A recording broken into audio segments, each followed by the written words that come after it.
That's really good. Camel Fat, Elderbrook and Cola. And that was the choice of Noel Gallagher. Yeah, it's amazing. It's really good, yeah. Thank you for that. Good. So you're in your studio at the moment. Is this the one where you've decorated... Are you walking around? Sorry, I am. Yes, I'm. It's okay. I feel like I'm with you. I can multitask. I can do I can do it. I can do many things at once. That's okay. The signal's good, so it's all right. Is this the one that you've decorated yourself? Bits of it. I wasn't walking around with sheets of wallpaper, but I did do the interior design. Yeah, and I decorated the toilet in lockdown actually. What's it like? Well, I got in. My lads got these sticker books. They just have thousands of stickers in. Of what? And just like nonsense, kids stickers. And during the lockdown, I got so bored. I stickered both their bedroom doors, right? Yeah. And it looked great. And I thought, I'm going to do that in the toilet in my studio. So I've done it all 4 walls and from floor to ceiling. Wow. And it looks great actually. But it's an amazing studio. It's my first ever privately owned studio. So I'm in there most days, noodling away. Okay. How long have you had it for? Did you have it during lockdown or has it been since? No, the work started before lockdown. Then it came to a halt. And then it was finished and it was opened in November last year. So I've been writing a new record in there ever since. Oh, wow. So how far are you into that? I've just started side 2. Okay. You still think of it in that way? Yeah, of course, yeah. I had side 1 completed before the summer holidays and I just started the first track of side 2 today and it went pretty well, actually. Feeling good. Excellent. Yeah. What is your current state of mind? Just back from LA, so I'm a bit jet lagged. Okay. But good, optimistic, and creative, and yeah, good. I mean, generally working on an 8.5 out of 10 anyway. You know what I mean? But there's not many things get me down. Not many things get me down. Can you believe that you're feeling this way compared to maybe a year ago when we were in the pit of the pandemic and lockdown was going on? I can't imagine that was an 8.5. No, but the booze helped. What was your tip? What were you drinking? Do you know what? I never, ever used to drink at home as a rule, right? Ever. I was like, if I wanted to drink, I'd go to the pub and have a drink. And I started drinking at home during lockdown. I got right into it. And it was just red wine and cider, not in the same glass. But red wine, drink a lot of red wine. And because I live out in Hampshire, there's the local cider is pretty spectacular. I've returned to cider because I used to drink cider back in the evening session days and then moved into Jack Daniels, then moved on to vodka and then realised just how much that hurt the morning after. And now cider works. Yeah, well, the good thing about that country cider is you can't have that many of it or you lose the use of your legs. So you can have like one a night and kind of, and feel good about it and feel good the next day. Yeah, it's quite nice. So as you're drinking your cider, what are you watching on TV? What did you get involved with during lockdown? Just the usual. Can I put it in there, possibly? Yes, thank you very much. Sorry, Joe. Sorry, who's that? Never mind who it was. Stop me so nosy. It was one of my people. Delivery? Oh, okay. No. It's one of my lads. What did I get into lockdown? I actually started to watch a load of. That program that's on telly, Would I Lie to You? Yeah. Rob Brydon hosts it, and it's all comedians being spontaneously funny about where they're telling lies, and a bit like Call My Bluff back in the day when we were kids. So I've kind of been watching old reruns of that, and there was a few things that everybody was into, like what was he called, the Tiger King and that kind of thing. Oh yeah, he did that. Have you seen? I can't say the full title because it's got swear word in it, but have you seen Don't Mess with Cats? No, I haven't. Is it good? It's Don't F with Cats. Yeah. It is jaw-dropping. Okay. It's the most incredible story. Like at the end of every episode, you just think, and they set the next one up, and you're just like, God, no, what? Okay. So there's that, and there's another one called Wild Country. Have you seen that one? No. About the cult. There's a cult in Arizona. I think it's Arizona or somewhere in America in the 80s. Unbelievable. Oh, yes. That was great. And I don't really not really a Game of Thrones thing or anything like that. I don't really watch things like that. But no. You didn't do Married at First Sight? No, never even heard of it. No. My missus was into The Handmaid's Tales and all that carry on. That's not for me. Okay.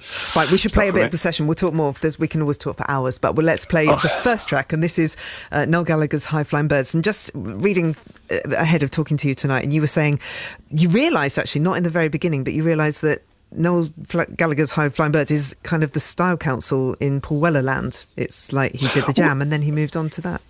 Well, I was watching, there was a great Jam documentary on recently, and Style Council documentary. Finally, the story of the Style Council got told, one of my favourite ever groups. And, so good. It kind of dawned on me that the transition from a very male British guitar band to quite an exotic, multicultural band that was shifting and changing, which is what the Style Council were, has got parallels to me leaving Oasis and starting that thing. So, this is my version of the Style Council. Not that he's pleased when I say that, because... I wish he was on the line right now. Do you know what he'd say? You wish, mate. That's what he'd say. All right.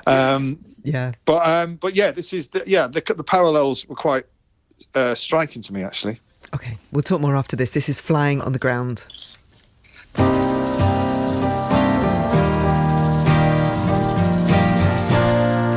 Lonely soul on the empty sea, how a setting sun, but you can't find me.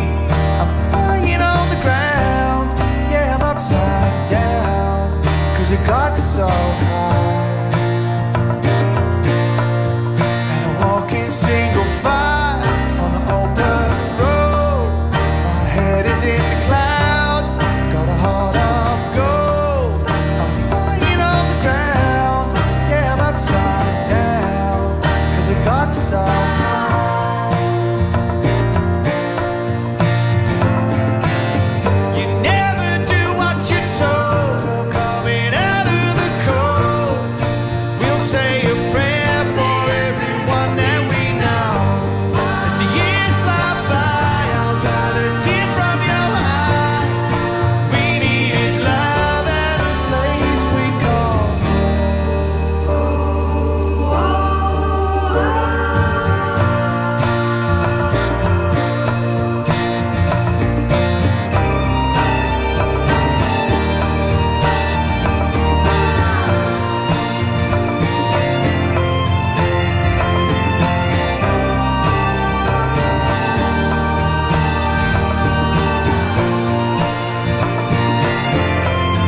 Flying on the Ground, Noel Gallagher's High Flying Birds, recorded especially for this show by Noel, who is on the line to us right now. It must have been incredibly daunting when you began doing shows as your incarnation, your Style Council, doing the big gigs and just having lots of people shouting out various requests. How did you overcome that?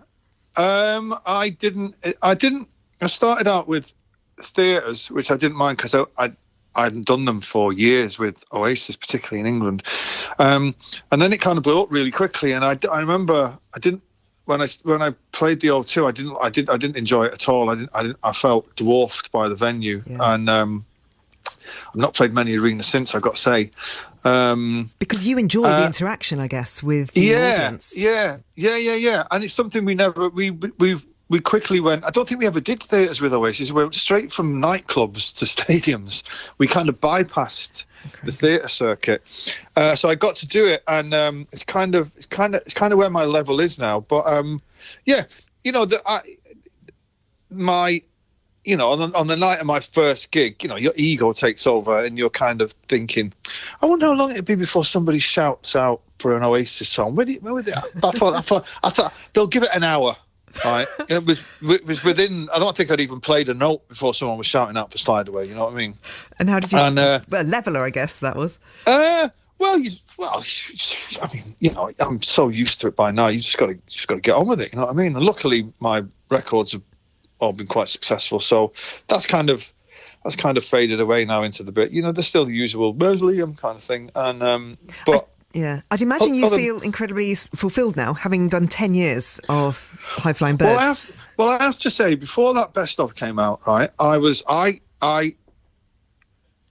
we're always busy, we're always touring. We did kind of 5 world tours back to back almost, so I never really had time to stop and think how it was or what it meant. And I always felt that it was that High Flying Birds was tolerated by my fan base and not really loved, right? It was so tolerated. Oh, we'll go see him. He'll play some of the big tunes at the end, blah, blah.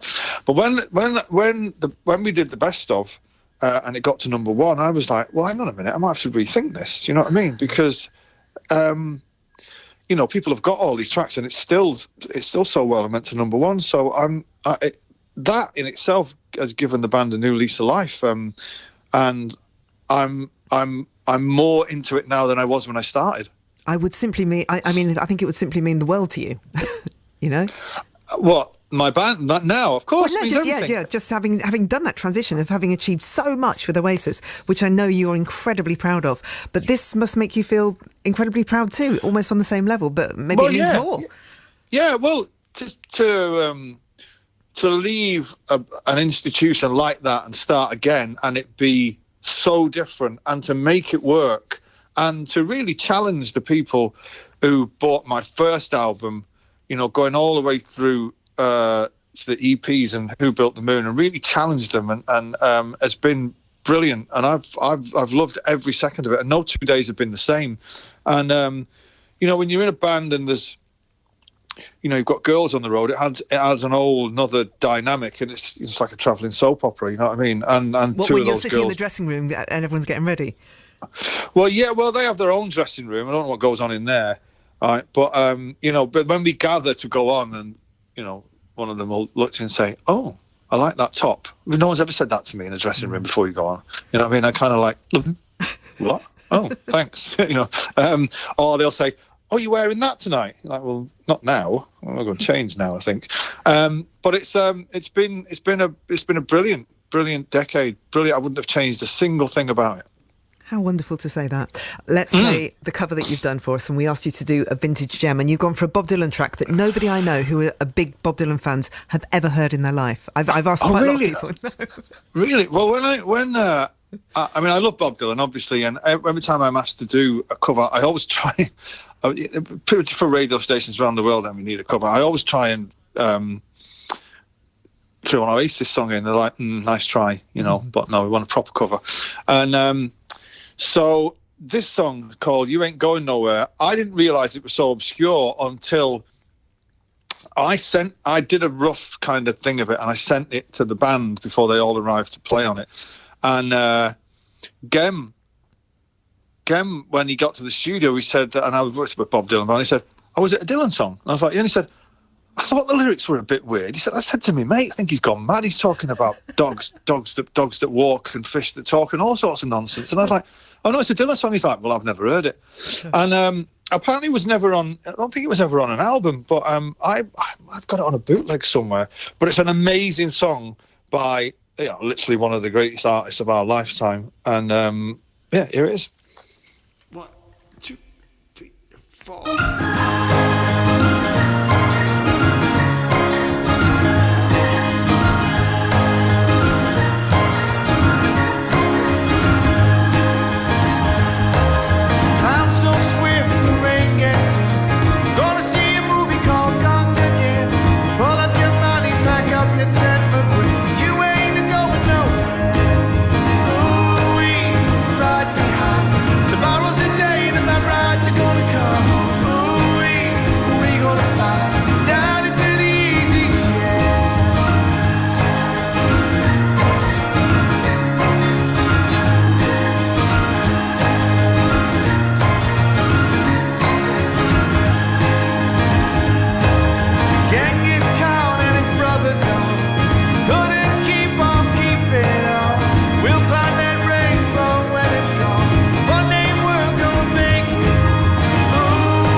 That was fantastic. Thank you. Well, yeah, I love it. I mean, his version is a lot more ramshackle than that. Okay, well, it suits you though, doing that.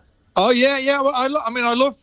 We do a version of the Mighty Quinn as well. I love covering Dylan songs because they're lyrically so amazing to sing, and the chords are quite simple on the guitar, and they're all open to interpretation, and you can kind of mess with them a little bit and speed them up and slow them down, and Dylan's great to cover. Yeah. Brilliant. Oh, enjoyed that a lot. Listen, thank you. Going back to the pandemic, you've said in the past that it's been dreadful. It was dreadful for you, and I just wonder whether you'd elaborate on that, because everyone has had their own experience on what it was like, but you said it was difficult for your whole family. Yeah. The kids, homeschooling was brutal. What kind of a teacher were you? Oh, dreadful. I'm not getting involved in that. I went to school back in the 70s. I'm not now homeschooling. Forget that. So you left that to Sarah. Yes. Yeah. But why do you feel for your kids? Well, they just started a new school. And then COVID broke out, so they didn't have a time to get their feet under the table. Do you know what I mean? Yeah. Making like a gang of friends and all that. So they were just kind of sat at home all day, and in their underpants eating toast while trying to do homeschooling is an awful thing. Kids need to be out and and mingling together, and it was just the endless days of nothing, and knowing that, and every 3 months there was another statement from the government saying, well, it's going to be another 6 months, it's going to be another year, and it felt like there was never going to be an end to it. And I personally, I wrote loads. I wrote every day, and that side of it was great. But did you see a difference? Did you see an impact in your children? And also you talked about Sarah too, about how hard it was for her. Yeah, she didn't react to it well at all. Sarah's very social. She's a social butterfly, she's out and all the time. And for her, I think it was like being put in a straitjacket. Being stuck with you. But yeah, because I'm an artist, so my whole world is inside my head, and I can retreat into my room at home and pick up the guitar and I can write my way through it. Where if you don't have that and you're just watching the news or searching for what all this is going to mean, that's not very good for your brain, I don't think. So anxiety. And I'm kind of trying around the house slightly sozzled, going, this is great. Yeah, I brought another great song today. So I'll have another drink. You can see people are just like, really nice one. Well, but it was. Were there tensions? Yeah, no, I said that there is tension. Yeah, amongst all of you when you're living confined. Yeah. Yeah, well, you don't spend that much time with your family normally, like all day and all night. Usually the kids go to school, your wife will go off and do her thing and you do her thing, and then you kind of meet for dinner. That's kind of, you've got the day to do your own thing. When you're around all day, every day for over a year, I mean, to come out the other side of it, still smiling is a good thing, I think. You know what I mean? So you just give thanks that we're kind of on the way out now, and touch wood. And what about Anae? Because she's older, isn't she? You've got the younger kids, and then Anaeus, Anaeus, she celebrated her 21st in lockdown. Difficult age. Yeah, and we, households weren't supposed to mingle, so we broke the law by celebrating it with her with a takeaway. Your 21st with a takeaway with your dad and your stepmom is not really how it's supposed to be. You're supposed to be in Prague or somewhere, wearing a sombrero and getting sick in the gutter. You know what I mean? That's what they do in it. But yeah, it's brutal for Anae. She's 21st came and went, and it's painful, isn't it, as a parent? I mean, as a parent, any problems your kids have, you immediately try and fix them. When it's a thing so big as what happened, it's out of your hands. You can't do anything. There's only so many. There's only so you can kick a ball around the garden, I suppose, and you can even that becomes boring. So there's only so much you can do. And I know people had it harder than I did, right? But still, it's your own immediate family, and they were wilting a little bit, Yeah. Are they? There is optimism now, isn't there? There is looking forward. Oh yeah, everybody's back to normal now. Yeah. Okay. Kids are saying they hate me and all that, so everything's back to normal. Excellent, doing your job well. Right. The next thing we'll play is this. I keep going to say cover, the song that you've done for us, and this is a very special cover. I listened to it last night, and I found it quite emotional doing it. So just tell us about why you chose this song to do. Well. So we're in it. We've done Flying on the Ground, and nowadays everybody wants an Oasis song, and I always end up doing the same 2 or 3. And I was like, really? Oh God! And I kind of started doing Don't Look Back, Don't Look Back in Anger and Wonderwall and Half the World Away, and I was like, I'm just so bored of doing them for radio stations, and I'd never ever since the day I wrote this song and since the day I sang it to the band in 1993 in the rehearsal room, I've never sang Live Forever once. Never in a sound check, never even when Liam didn't bother turning up for gigs. We never did it. It was always his song and he sang it amazingly well. And I don't know why that day I just started. I'd had the guitar in a different tuning, and for some reason it suited my voice that day, and I kind of strummed it a little bit. And I was like, actually, this might work. Now, as it unfolded, the version that you're about to hear, it's only dawned on me. I wrote this song as a 23-year-old, and singing it as like a 54-year-old, it kind of started to take on a different meaning. And I got quite emotional singing it. I couldn't sing it all the way, so I had to stop a couple of times because. Wow. It's a little bit different. Some of the chord structures are a little bit different, but the melodies are the same and all that. And then when the final version, because it's a song that changed my life. We were Oasis was a going concern, and we were a good band, but it was indie music. But the day after I wrote that song, we became great. and I knew that I'd set the bar high, that was the benchmark, and went out to outdo that song every time I wrote a song. And everything that made Oasis great stemmed from that moment. And to get to sing it now as a father of 3 and been all the way through that, and like in its original form, Live Forever is a fist pumping, we are going to take on the world. Me and my best friend are going to take on the world, and no one's going to get in our way, and we're going to live forever. And seeing it now as a 54-year-old father, you're kind of looking back over your life, and it's taken on a completely different meaning. And everyone that's heard it has got quite emotional listening to it and thinking, wow, it's actually, this will reinstate it back as actually this is the best song I ever wrote. Because usually people go on Don't Look Back in anger and wonder, well, actually, this is the best song I ever wrote. This has always been the one for me. You did this on the evening session, 7th of June, 1994, and I remember. Well, it was a proper evening session anthem. It was, totally. A youth anthem written by youths for their audience, who were all in the same circumstances, which is why it took on such great meaning at the time and elevated us into classic band status. And now,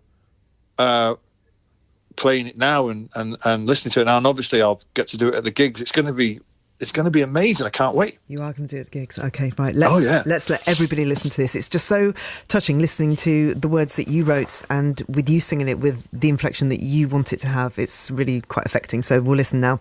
Noel Gallagher's High Flying Birds and Live Forever.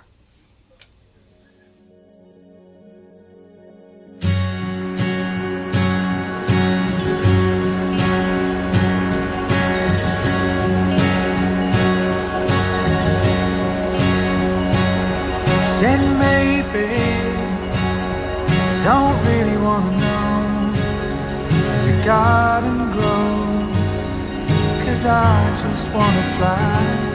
Said lately, did you ever feel the pain?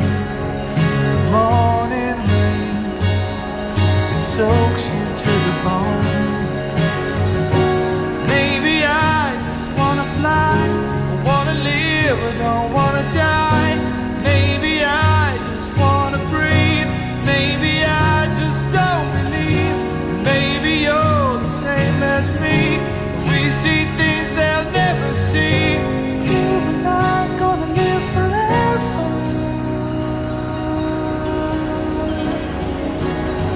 Said maybe don't really want to know. Garden grows, 'cause I just want to fly. Said lately, did you ever feel the pain? The morning rain, as it soaks you to the bone. Maybe I will never be all the things that I want to be. But now is not the time to cry. Now's the time to find out why. I think you're the same as me. We see things they'll never see. You and I, we're gonna live forever.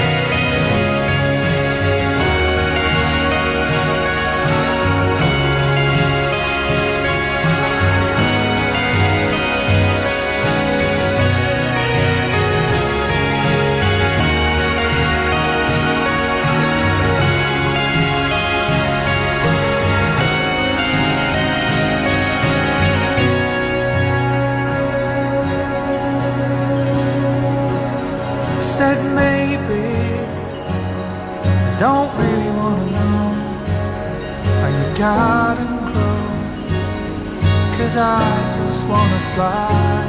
Said lately, did you ever feel the pain? The morning rain, as it soaks you to the bone.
Extraordinarily beautiful and could not be more poignant. That's Noel Gallagher's High Flying Birds, recorded exclusively for us on this show, and that was Live Forever. Noel, that's just, I mean, how did that feel listening back to it? I've heard it quite a bit, but it's great. I mean, you know, yeah. I was blown away, but you know, it's such a great song. I was blown away by how it just all kind of came together over a day, and I was thinking, wow, this is going to work, and it's one of my best songs, and it's like, oh great, I've You've nailed it. Yeah, well, no, I wouldn't say I've nailed it. My God, I don't want to upset the Oasis fan base. I mean, they're quite mad. No, I've not nailed it, but kind of to finally get to sing it is a privilege. So thanks for asking me. You know what I mean? So I'm kind of made up that I've finally got to sing it and sang it well, and it's a bona fide new version. So it's all good. I think that's how I felt last night when I listened to it. I was like, oh, so this is how it was supposed to be. This is what Noel meant. That's what I felt. Honestly, you'll get death threats off Oasis fans if you say I've nailed it. That's it. No. I was going to ask you. We're running out of time. I was going to ask you whether you'd elaborate on why you left Oasis, because I was. It seemed to me that you were just simply not enjoying it at the very end as much as you should have been. Is that a fair assessment of what it was like? And we are running out of time, so it has to be a fairly succinct answer. But the crux of it. Nobody was happy. Liam wasn't happy. I wasn't happy. It run its course. You know, it's like a marriage. You know what I mean? It was done. Simple as that. It was done, and it took somebody, or it took an incident, the straw to break the camel's back, and that was it. And I think I'm way happier now than I was the last few years of Oasis. So it's all good. It's all good. Going back 25 years ago, so 25 years ago last night, we did an interview on the evening session, which is, the timing is bizarre and very funny. No way, really? Yes. Yeah. No, I got home last night. I did not know that. Someone on Twitter, it's Britpop Memories, I think it is, posted the interview that I did with you on the evening session. Steve had gone on holiday, so we talked 25 years ago last night on the radio. Wow. Oh, no. Wow. Well, it's all meant to be then, right? Yeah. So I'm just going to ask you a couple of questions from that interview, because we asked for fan questions to come through. So we'll see, compare and contrast your answers now. Helen Page from Nottingham, 25 years older now, obviously, wants to know, who's your favourite member of Oasis? Who would it be now? What would you say now? Who would it have been then? Yeah, then I would have said Bonehead. You said Liam. Did I? Yeah. You actually said, right, quote, Liam in particular gets a lot of stick. I feel sorry for him sometimes. Oh, so I was saying him out of pity. Okay. Who'd you say now? I mean, there's been so many people in that band, about 13 at the last count. I'll say Liam. I'd say Liam, yeah. You know, he's the front man. And when people see the Nebworth thing in a couple of weeks, you'll understand what I mean by that. Okay, you're excited for people to see this. It is is it the best gig we ever did? I don't know, but it's a historic moment in the band's life, and obviously they were the biggest gigs ever in British music. It was the one big gig we managed to pull off. It's great. I don't know whether you've seen it, but if you can see it at the cinema, I'd go and see it, because, you know, to see the Prodigy and Keith, God rest his soul, and all the other. It was literally a who's who of Britpop apart from Pulp and Blur, and an amazing snapshot of a pre-internet age. Great. Yeah, and and watching yourself on stage. Can you remember what was going on in your head? Yeah. I can't remember at the time, but watching it back now, I am making sure that everybody in the field knows that this is an historic moment, because I say it about 40 times. And I'm saying to the director while we're doing the thing, and I've got to come and watch a bit, and then he's got to do it, but then I've got to go back a couple of weeks later, and I'm saying, can we cut some of this stuff out? And he was going, not really. And I was like, I keep saying this is history about 20 times. And I don't know whether it's because I had literally nothing to say, or I was hell-bent on everybody knowing how historic this moment was. It was there's some funny bits in it, and some the bits that I found quite emotional were the bits where they're interviewing fans on the day, and then they found those same fans and they're interviewing them now. And obviously we're all in our 50s, and everybody's talking about what it meant then and what Oasis meant and what it means now. And it's kind of like it all got quite too much for me, and I was like, wow, this is mad, you know. And to have played that part in people's lives. Yeah, well, to be in a band that meant that much to people is overwhelming sometimes, you know. It really is. I'm sure. One of the other questions, sorry, I'm losing my voice. One of the other questions at the very end, excuse me, of this interview we did 25 years ago was me saying to you, are you still friends with Blur then? Do you know what your answer was? Oh, God. You said, no, I hate them, knobheads. It was, you know, they were tense times with that band then, but thankfully it's all ended up great, and me and the big man are friends now, so it's all good. Okay, and still making excellent music, both of you today, which is excellent. He's doing so far well, out. isn't he? Yeah. He never has a day off. Have you worked together lately, or have you worked, or would you be working in the future? If I'm asked, I'll get up with Gorillaz any day of the week. It's a great little thing. Well, it's not to say it's little. A great big thing he's got going on there. I mean, when I done those gigs with him around the time of when we did We've Got the Power, you know, backstage is just amazing. All these, you know, I met De La Soul as like grew up listening to them. Do you know what I mean? And I was, you know, and all the rap guys they have with them and all that. It's amazing to see how he's puts all that together and make it work. And you know, and now doing a tune with Robert Smith is like, oh, I know. You know, it's just literally ticking off boxes. It's just unbelievable. I mean, Robert. I mean, I don't want to waffle on here, but I'd seen The Cure a couple of years ago at Roskilde Festival, and I'd never seen them before. And honestly, I got to stand on the side of the stage and watch them, and they were outrageous band. And he's one of my favourite ever pop stars, Robert Smith. Yeah, love him dearly. Likewise. Okay, sorry. So you would go if Gorillaz, if Damon asks you, then you'd happily be on the next record. Of course. Yeah. Steve French from Coventry. Listeners' questions. If you could be any singer or songwriter other than yourself, who would you be? What is this? Is this something that I said then, or no? This is no. We've done that now. That's done. This We're is running now. Out of time. This now. Let me see. Now, I still harbour ambitions of being Neil Young. Oh, okay. Yeah, I was going to start a Neil Young tribute act in the 90s. You call it Noel Young. On that subject, one of my a question that's just come through, and they said this is a very important question. Can you please ask Noel who his favourite Noel of all time is? This is important, they say. It'd have to be there's not that many. It'd have to be Noel Edmonds. Excellent, good. Yeah. Happy with that. Can I tell you a funny story about that? About 3 years ago, I was out for lunch with Sarah and a couple of her mates, and we were in this restaurant, and they took us to the table, and sat at the very next table was Noel Edmonds. Did you speak? So, of course we did. Did you do a selfie? I think we might have done a selfie. Yeah, no, it didn't go out on the internet, but it's like this is the first and the second Noel. It's unbelievable. That is excellent. And Dwayne from Ipswich said, I'm a massive fan of you and also Liam and of course Oasis. The Oasis reunion question pops up all the time. Not going to go there, but as you and Liam can't seem to get together, would you ever consider doing a gig or a concert with the Liam Gallagher hologram? I did say that once, right, in the press that I'd bought the footage from Nebworth and I was going to stage the concert with holograms of the band. I think Liam took it seriously. I went into a meltdown. But yeah, I mean, Liam is a hologram anyway. I don't know if people know that. He's not actually real. But yeah, I'd do it. Of course I'd do it. Are you talking now? Is it good at the moment? Still not happening? No. Okay. No, we've got nothing to say. No. Okay, just in case anything changed over the last 24 hours. No, if anything ever changes, trust me. You'll call me.